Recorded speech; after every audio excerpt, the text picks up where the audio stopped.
Assalamu alaikum warahmatullahi wabarakatuh. Alhamdulillahi rabbil alamin wassalatu wassalamu ala rasulillahi sayyidi sallallahu alayhi wasallam wa ala alihi wa sahbihi wa man tabi'ahum bi ihsanin ila yaumiddin, amma ba'd.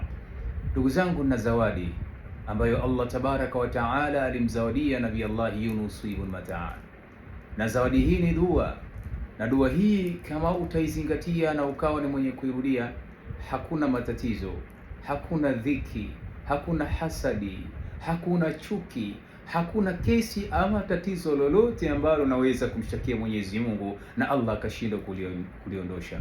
Tizama Yunus, wakati kamezwa na chewa, aliona msaada wa pekee ni kwa Allah, akarudi kama Allah anavyotusimulia, wa dhannuni idh dhahaba mughadiba fadhanna an lan naqdira alayhi fanada fi dhulumat an la ilaha illa anta subhanaka inni kuntu min adh-dhalimin.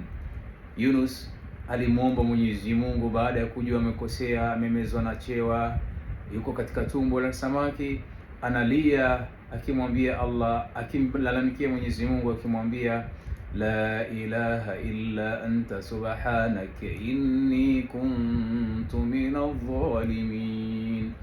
Dua hii ukirudia mara 41, uradi huu ukirudia mara 41, la ilaha illa anta subhanaka inni kuntu min adh-dhalimin, rudia mara 41 au zaidi, kwa kumakasid kabisa, kwa kukusudia chochote ambacho unahitaji kwa Mwenyezi Mungu atakufanyia kwa baraka zake Allah tabaraka wa taala.